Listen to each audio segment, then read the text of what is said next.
তবে কিছু কিছু সাধনা আছে, সেই সাধন বলে এই নিজের দেহের মধ্যে আল্লাহ মিশ্রিত হয়ে আছে, লুকাইয়া আছে। এখান থেকে আমাদেরকে সেই সাধনার দ্বারাই বের করে আনতে হবে। সেই সাধনাগুলো আমি কবির ভাষায় আমাদের চাচাগুরু জালালউদ্দিন খাঁর যে কিছু কিছু কবিতার মধ্যে যা কিছু আছে, এর মধ্যে কিছু কিছু কবিতার মধ্যে ইঙ্গিত দিয়ে গেছেন যে এই সাধনাগুলো যদি কেউ করতে পারে তাহলে তিনি এই পৃথিবীতে বেঁচে থাকতেই আল্লাহর সাক্ষাৎ লাভ করতে পারবেন। এবং হাসরের দিনও আল্লাহকে যদি কেউ দুনিয়াতে দেখে যায়, চেনে যায়, তখন কিন্তু সে হাসরের দিনও আল্লাহকে দেখলে চিনবে। আর এখান থেকে যদি কেউ না দেখে যায় তাহলে সেখানে অন্ধ হয়ে থাকতে হবে। তাই আল্লাহ কোরআনে একটি আয়াতে বলেছেন যে যারা আমাকে দুনিয়াতে দেখলো না এবং দেখার চেষ্টাও করলো না, তারা হাসরের দিন অন্ধ হয়ে উঠবে। হে জগতবাসী, আজকের আলোচনা এটি যে সেই সাধনার ইঙ্গিতগুলো আমি করব।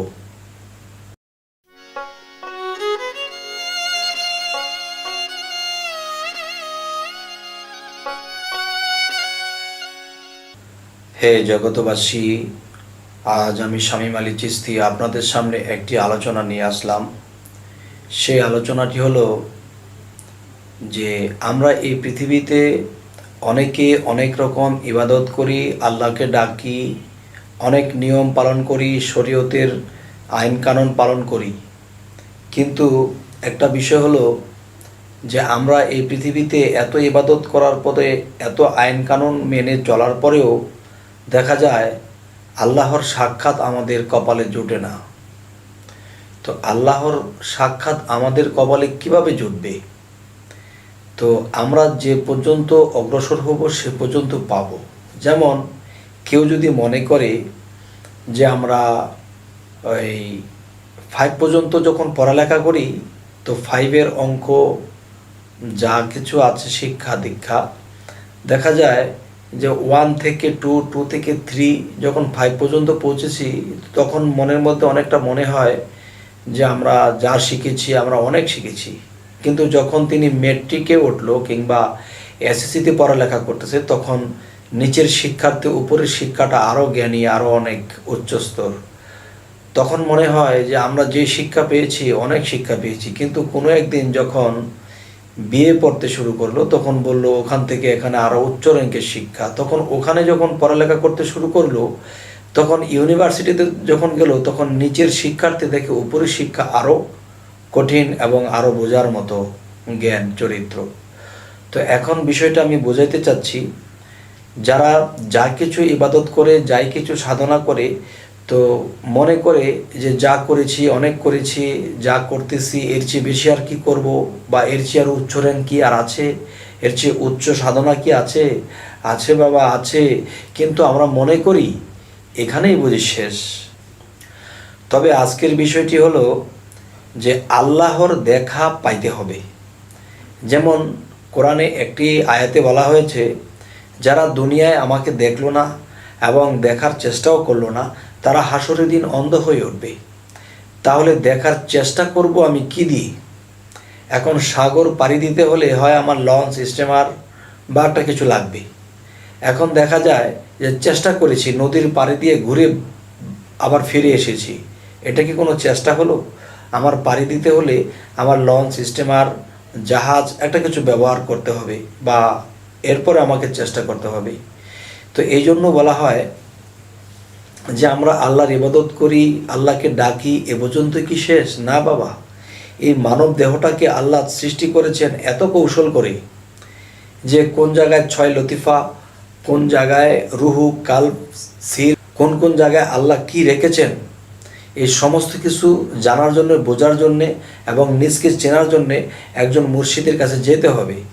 তখন তিনি আমাকে আমার কলকবজা আল্লাহ কোথায় কি রেখেছে সমস্ত কিছু আমাকে চিনিয়ে দেবে, জানিয়ে দেবে। এবং আল্লাহ কি বহু দূরে?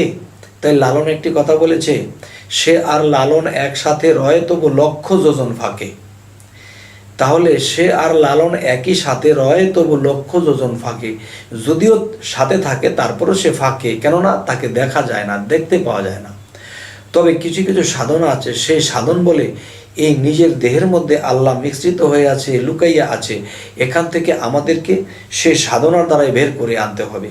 সেই সাধনাগুলো আমি কবির ভাষায় আমাদের চাচাগুরু জালালউদ্দিন খাঁর যে কিছু কিছু কবিতার মধ্যে যা কিছু আছে, এর মধ্যে কিছু কিছু কবিতার মধ্যে ইঙ্গিত দিয়ে গেছেন যে এই সাধনাগুলো যদি কেউ করতে পারে তাহলে তিনি এই পৃথিবীতে বেঁচে থাকতেই আল্লাহর সাক্ষাৎ লাভ করতে পারবেন, এবং হাসরের দিনও আল্লাহকে যদি কেউ দুনিয়াতে দেখে যায়, চেনে যায়, তখন কিন্তু সে হাসরের দিনও আল্লাহকে দেখলে চিনবে। আর এখান থেকে যদি কেউ না দেখে যায় তাহলে সেখানে অন্ধ হয়ে থাকতে হবে। তাই আল্লাহ কোরআনে একটি আয়াতে বলেছেন যে যারা আমাকে দুনিয়াতে দেখলো না এবং দেখার চেষ্টাও করলো না, তারা হাসরের দিন অন্ধ হয়ে উঠবে। হে জগতবাসী, আজকের আলোচনা এটি যে সেই সাধনার ইঙ্গিতগুলো আমি করব। যে একটি সাধনা হলো যে প্রেমের মানুষ বলে তারে এই পিঞ্জর হতে ছেড়ে গিয়া ঘুরে আবার আসতে পারে, এই দমের কোঠায় চাবি দিয়া হাস্তিকে নেস্তি করিয়া ফানা ফিল্ডার হালে গিয়া শ্রীকলা নগরে, এ পরম বন্ধুর হবে দেখা বর্জক শহরে। মরা হইয়া ধরছে যে জন লাগ পাইয়াছে অধরারে, এবার সুলতান নাসিরা মোকামে জলি এবং খফি দুয়ের শনে, গেলে দেখতে পাবে ধ্যানে মুর্শিদকে নজরে, আপনাকে হারাইলে পাওয়া যায় মাসুকেরে, এবার মুর্শিদ রূপ মিশিলে পরে তারে দেখিতে পারে, আরশিতে ছবির মতো নিরঞ্জন কয় তারে। নিরঞ্জন কি? যে নীরের মধ্যে আসে, নীরের মধ্যে ভাসে, যখন সে প্রেমে ফানাফিল্লার ঢেউ জাগে, তখন সেই ঢেউয়ের তালে সে নিরঞ্জনকে দেখতে পারে সেই সবার আগে। হে জগতবাসী, আরও একটি সাধন হলো যে হাইতনা তাওয়ায় দিবানিশি হয়ে যাওগে কামার পরা। আমার মধ্যে যে ফুসফুসি আছে হাইতনা তাওয়া, এটা যখন ছাড়ছে তখন আমার হাওয়াটা কার্বন ডাই অক্সাইড ছাড়তেছে, যখন হাওয়াটা নিচ্ছে তখন কি হইতেছে যে অক্সিজেন নিতেছে, অক্সিজেন ঠান্ডা যে বাতাসটা নিচ্ছে এবং কার্বন ডাই অক্সাইড গরম বাতাসটা ছেড়ে দিচ্ছে। এই বাতাসটা এই গাছপালা তরুলতা এরা গ্রহণ করতেছে এবং আমরা তাদেরটা নিতেছি। তো এখানে অক্সিজেন এবং কার্বন ডাই অক্সাইড।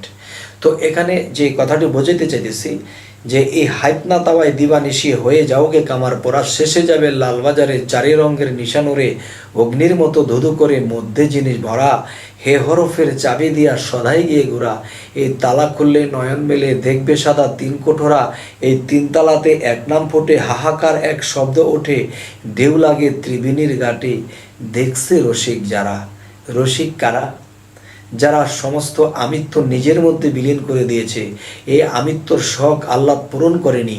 শত দুঃখে থেকেও তারা চোখে পানি এসেছে, কিন্তু চোখের পানি ছলছল, কিন্তু তার ভিতরে কান্নার ঢেউ, কিন্তু মুখের মধ্যে হাসি। এই হাসি যখন কেউ দেখতে পায় তার মনটা সুন্দর হয়ে যায় যে এই লোকটা কত আত্মত্যাগী, ভিতরে তার কান্নার যন্ত্রণা, কষ্টের যন্ত্রণা, ভিতরে প্রেমের ঢেউ, সেই ঢেউয়ের তালে তালে চোখের মধ্যে সে পানি ঝরতে থাকে এবং সেই প্রেমের ঢেউয়ের তালে তালে তখন সে নিজ নিরঞ্জন, নিজের আল্লাহকে, নিজের রবকে দেখতে পায়। হে জগতবাসী, আজকের এই আলোচনার মূল বিষয় হলো যে আমরা কেন এই পৃথিবীতে এসেছি এবং ইবাদত করি, আল্লাহর সাক্ষাৎ কেন পাই না। অবশ্যই এই সাধনাগুলো যদি কেউ করে তখন অবশ্যই তিনি একদিন আল্লাহর সাক্ষাৎ লাভ করবে। হে জগতবাসী, আজ আমি এই কথাগুলো বলে রাখছি, সকলেই ভালো থাকবেন। আমাদের চ্যানেলের কথাগুলো যদি ভালো লাগে অবশ্যই সাবস্ক্রাইব করবেন এবং আমাদেরকে আপনাদের পাশে রেখে দিন। যখনই আপনারা চাইবেন আপনাদের সামনে উপস্থিত হয়ে যাবে আমাদের ভিডিও। আজ এই বলেই রাখছি, আল্লাহ হাফিজ।